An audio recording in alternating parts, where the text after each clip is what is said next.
નમસ્કાર દર્શક મિત્રો, રિયલ સમાચારમાં આપનું સ્વાગત છે। સમાચારોની શરૂઆત કરતા પહેલા એક નજર કરીએ આજના મુખ્ય સમાચાર ઉપર।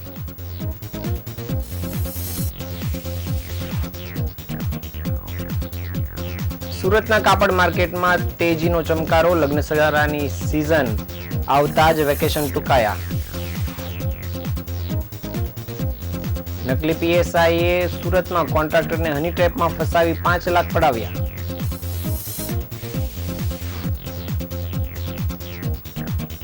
વરાછાના એપાર્ટમેન્ટમાં ચોથા માળે આગ લાગતા વૃદ્ધાને ફાયર વિભાગે રેસ્ક્યુ કરી બચાવ્યા।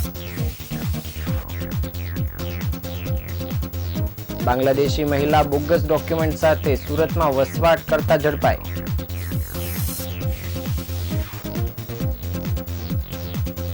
સુરત શહેરના બમરોલીમાં એક હોટલમાંથી એમડી ડ્રગ્સ સાથે એક શખ્સ પકડાયો।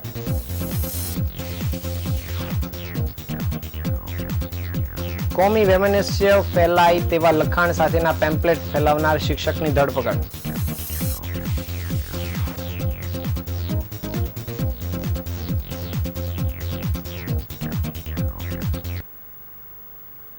સમાચાર વિગતે જોઈએ। સુરતમાં દિવાળી પછી કાપડ બજારમાં લગ્નસરાની ઘરાકી જામતા વેપારીઓમાં ખુશી જોવા મળી રહી છે।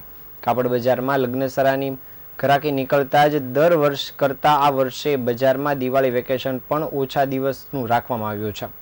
કોરોના બાદ સુરતના કાપડ માર્કેટમાં આ વર્ષે દિવાળી દરમિયાન ખૂબ જ સારો કારોબાર થયો છે।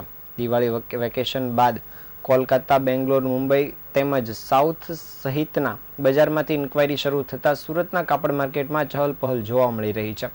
જેથી વેપારીઓએ વેકેશન ટૂંકાવી દુકાનના વધામણા શરૂ કરી દીધા છે। લગ્ન પ્રસંગની સિઝનને લઈને આગામી 6 મહિનામાં સુરતના કાપડ બજારમાં 40 થી 50 હજાર કરોડનો કારોબાર થાય તેવી શક્યતા જોવા મળી રહી છે। ફોસ્ટરના ચેરમેન કૈલાસ હકીમે જણાવ્યું હતું કે દિવાળી અગાઉ ખૂબ સારો વેપાર થયો હતો, ત્યારે દિવાળી બાદ લગ્ન પ્રસંગની સિઝનને લઈને આગામી 6 મહિનામાં ખૂબ મોટા પ્રમાણમાં કારોબાર થાય તેવી શક્યતા જોવા મળી રહી છે। હાલ સારો વેપાર થઈ રહ્યો હોવાથી વેપારીઓએ ફરીથી કામગીરી શરૂ કરી દીધી છે અને ખૂબ સારો વેપાર થાય તેવી શક્યતા છે। દેશભરમાંથી ઓર્ડર મળી રહ્યા છે અને સાડી, સૂટ સહિતના કાપડનો વેપાર ખૂબ સારો થાય તેવી સંભાવના વ્યક્ત કરવામાં આવી છે।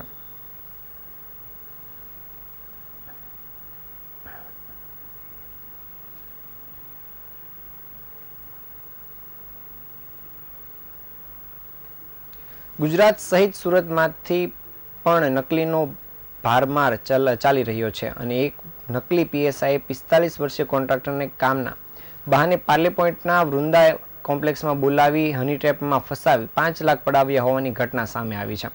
જે ટોળકીના 4 કર્મચારીઓને પોલીસે પકડી પાડ્યા છે। પોલીસે આ ઘટનામાં સંડોવાયેલા 6 આરોપી સામે ગુનો નોંધીને ટોળકીના 4 નકલી પોલીસ કર્મીઓને ઝડપી પાડ્યા છે।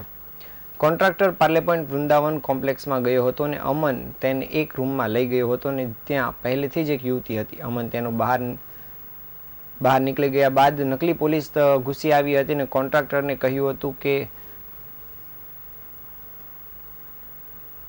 તમને રેપના ગુનામાં ફસાવી દેવામાં આવશે અને તેમને ધમકીઓ પણ આપવામાં આવી હતી તેમજ નગ્ન ફોટા પાડી લેવામાં આવ્યા હતા। નકલી પોલીસે ગુનો દાખલ નહીં કરવા માટે 20 લાખ રૂપિયાની માંગણી કરી હતી।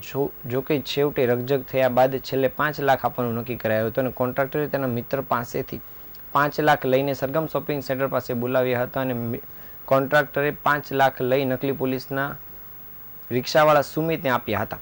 કોન્ટ્રાક્ટરે ફરિયાદ આપતા ઉમરા પોલીસે નકલી પીએસઆઈ અમિત સહિત ટોળકીના 6 શખ્સો સામે ગુનો નોંધ્યો હતો, જેમાં પોલીસે અમિત ઠક્કર, ડી સ્ટાફ તરીકે ઓળખ આપનાર વિજય માળી, અલ્પેશ પટેલ અને અમાન ઉલ્લા શેખની ધરપકડ કરી છે। હાલ પોલીસે આ 4 આરોપીઓને લઈને આગળની કાર્યવાહી આરંભી છે।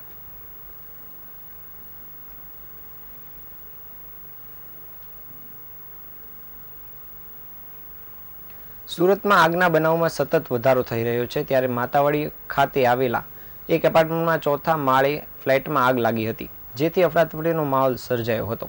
સૌ કોઈ પોતાનો જીવ બચાવી નાસી છૂટ્યા હતા, ત્યારે ફ્લેટમાં રહેતા 76 વર્ષીય વૃદ્ધા મહિલા ફસાઈ ગયા હતા। બાદમાં આગની જ્વાળામાં દાઝી ગયા હતા। જોકે સદનસીબે ફાયર બ્રિગેડે તાત્કાલિક ઘટનાસ્થળે પહોંચી વૃદ્ધાને રેસ્ક્યુ કર્યા હતા। વરાછા વિસ્તારમાં આવેલ માતાવડી ખાતે બહુચર એપાર્ટમેન્ટમાં આગ લાગવાની ઘટના બની હતી. ફ્લેટ નંબર 403માં આગ લાગી હતી, જેને પગલે ઘરમાં હાજર સૌ કોઈએ ભાગદોડ મચાવી હતી.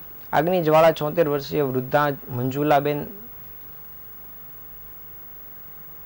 દાજી ગયા હતા. સાથે જ ફ્લેટમાં રહેલો માલ સામાન પણ બળીને ખાખ થઈ ગયો હતો. આગ લાગતા અંગે ફાયર વિભાગને જાણ કરવામાં આવતા ફાયર વિભાગનો કાફલો ઘટના સ્થળે દોડી આવ્યો હતો.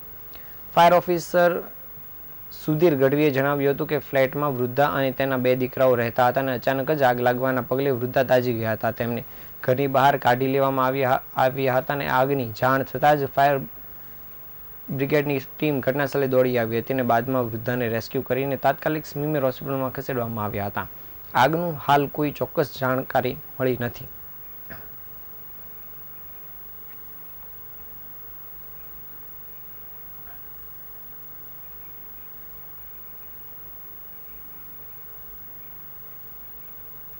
બાંગ્લાદેશથી ગેરકાયદેસર ભારતની બોર્ડર પાર કરીને ઘણા લોકો વસવાટ કરે છે, જેની સામે કાયદેસરની કાર્યવાહી કરવામાં આવતી હોય છે. ત્યારે સુરતમાંથી વધુ એક બાંગ્લાદેશી મહિલા ઝડપાઈ છે. આ મામલા મહિલાને પોતાનું નામ બદલવાની સાથે ડોક્યુમેન્ટ પણ બોગસ ઊભા કર્યા હતા. માત્ર 15,000 રૂપિયા ખર્ચીને બાંગ્લાદેશી કરન્સી આપીને આ મહિલાએ બોર્ડર પાર કરી હતી, જેથી પોલીસે મહિલાને બોગસ પુરાવા આપનારની સાથે બોર્ડર પાર કરાવનારને લઈને વધુ તપાસ શરૂ કરી દીધી છે. ગેરકાયદેસર રીતે સુરતમાં રહેતી બાંગ્લાદેશી મહિલાની એસઓજીએ ધરપકડ કરી છે. મહિધરપુરા દિલ્હી ગેટ 4 રસ્તા ઇન્ડિયન પેટ્રોલ પંપ પાસેથી મહિલાને ઝડપી પાડવામાં આવી હતી. તેણીની તપાસમાં સામે આવ્યું હતું કે મહિલાએ ખોટું નામ ધારણ કર્યું હતું, સાથે જ બોગસ રીતે ખોટા ડોક્યુમેન્ટ પણ બનાવ્યા હતા. મહિલાનું નામ રશીદા બેગમ જહાંગીર અલી શેખ હોવાનું સામે આવ્યું છે.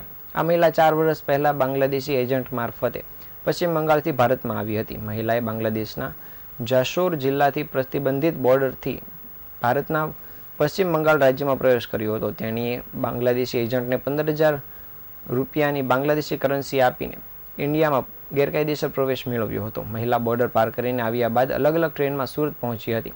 સુરતમાં પણ અલગ અલગ જગ્યાએ રૂમ ભાડે રાખીને રહેતી હતી. મહિલાએ બનાવટી બોગસ ડોક્યુમેન્ટના આધારે આધાર કાર્ડ સહિતના પુરાવા પણ બનાવ્યા હતા.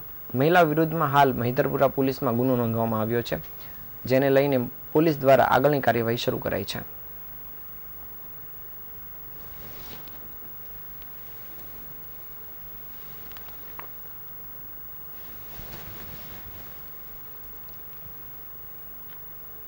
સુરતના બમરોલી રોડ ઉપર આવેલ હોટલમાં પોલીસે દરોડા પાડ્યા હતા અને જેમાં પોલીસે એક ઇસમને એમડી ડ્રગ્સના જથ્થા સાથે ઝડપી પાડ્યો છે.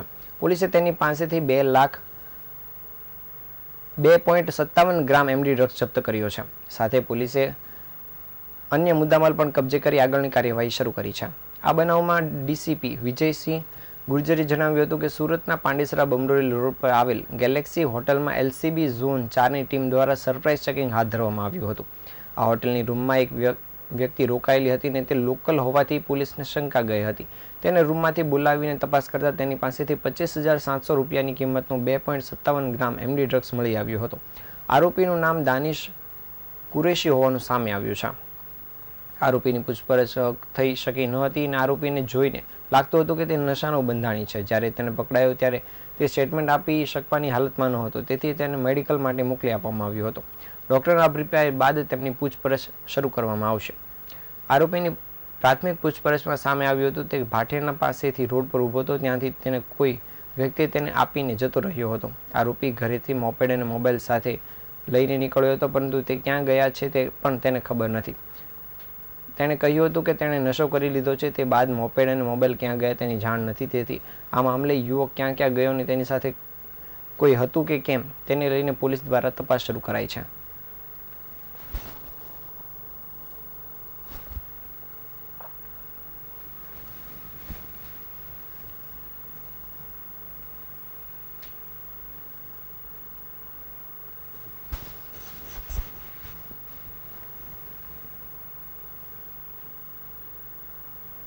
હિન્દુ મુસ્લિમોમાં વૈમનસ્ય પેદા થાય તે માટે છાસવારે છમકલા થતા હોય છે, ત્યારે પોલીસ કડક હાથે કામ લઈ રહી છે. તેમજ ધાર્મિક લાગણી દુભાવતા લોકો સામે પણ પોલીસ કડક હાથે કાર્યવાહી કરી રહી છે. જો કે આ વખતે સુરતના લિંબાયત વિસ્તારમાં ટ્યુશન ક્લાસીસ ચલાવનારના નામે મુસ્લિમોને જાગૃત કરીને કટ્ટરતા ફેલાવતી હોવાના પેમ્પલેટ છપાવી ધાર્મિક લાગણી દુભાવવાનો પ્રયાસ કરવામાં આવ્યો હતો. જોકે પોલીસે આરોપીને ઝડપી પાડ્યો છે અને પોસ્ટર છાપવાના હેતુ અંગે ચોંકાવનારો ખુલાસો થયો છે. લિંબાયતમાં હિન્દુ ધર્મની લાગણી દુભાવી તેના ખોટા નામની પેમ્પલેટ વાયરલ કરવામાં આવ્યા હતા અને આ પોસ્ટરમાં લખાયું હતું કે ફક્ત મુસ્લિમોને જ દાખલો આપવામાં આવશે. અમારું કામ જગાડવાનું છે અને જાગો કે ન જાગો. સાથે જ આ કામમાંથી આવતી રકમનો ઉપયોગ ધર્મને મજબૂત કરવા માટે વાપરવામાં આવશે અને શરિયા લાગુ કરવા સહિતની ધાર્મિક લાગણી દુભાવતા વાક્યો લખવામાં આવ્યા હતા. જો કે પોલીસે કોમી એકતા જોખમાય તેવું કૃત્ય કરનાર ઇસમને ગણતરીના કલાકોમાં પકડી પાડ્યો છે. આ સમગ્ર પોસ્ટર જમાઈને બદનામ કરવા માટે સસરા દ્વારા કાવતરું કરીને છપાવવામાં આવ્યા હતા. ધર્મના નામે ગેરમાર્ગે દોરવા સાથે ક્લાસીસના નામનું પોસ્ટર વાયરલ કરાયા હતા. લિંબાયત પોલીસે સસરા સામે ગુનો નોંધ્યો છે. પોલીસે સરકારી સ્કૂલના પ્રિન્સિપાલ સુલેમાન શેખની ધરપકડ કરી છે. આરોપી સસરા સુલેમાન શેખ સરકારી સ્કૂલમાં પ્રિન્સિપાલ તરીકે ફરજ બજાવે છે. તેમણે પોતાના જમાઈ અને ક્લાસીસ ચલાવનારને પાઠ ભણાવવા માટે આ સમગ્ર કાવતરું કર્યું હોવાનું કબૂલાત કરી છે. હાલ પોલીસે આ સમગ્ર મામલે આગળની કાર્યવાહી શરૂ કરી છે.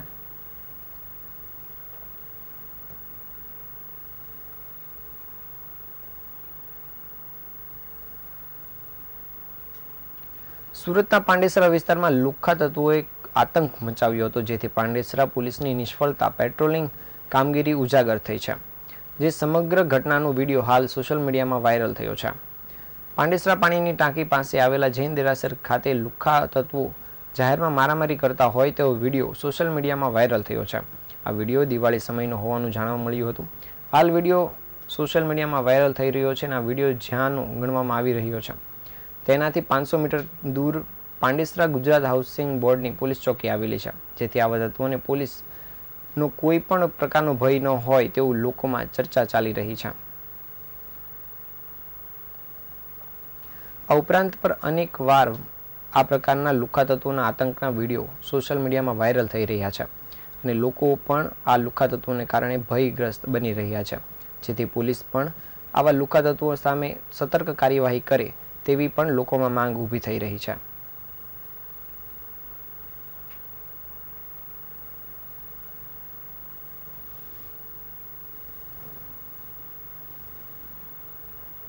સમાચારના અંતે ફરી એકવાર નજર કરી આજના મુખ્ય સમાચાર ઉપર.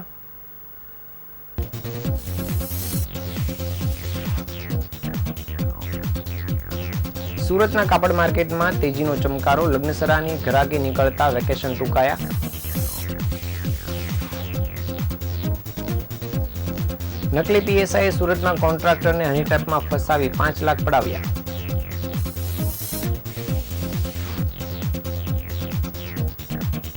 વરાછાના એપાર્ટમેન્ટમાં ચોથા માળે આગ લાગતા વૃદ્ધાને ફાયર વિભાગે રેસ્ક્યુ કરી.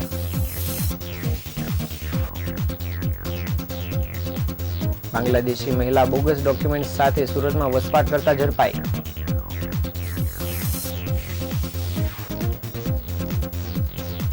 સુરતના બમરોલીમાં એક હોટલમાંથી એમડી ડ્રગ્સ સાથે એક શખ્સ ઝડપાયો.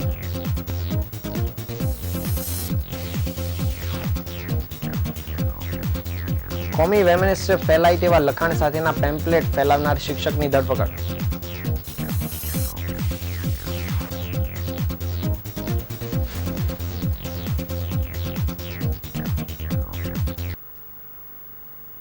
આ હતા અત્યાર સુધીના સમાચાર. નવા સમાચારો સાથે ફરી મળીશું. ત્યાં સુધી રજા આપશો. નમસ્કાર.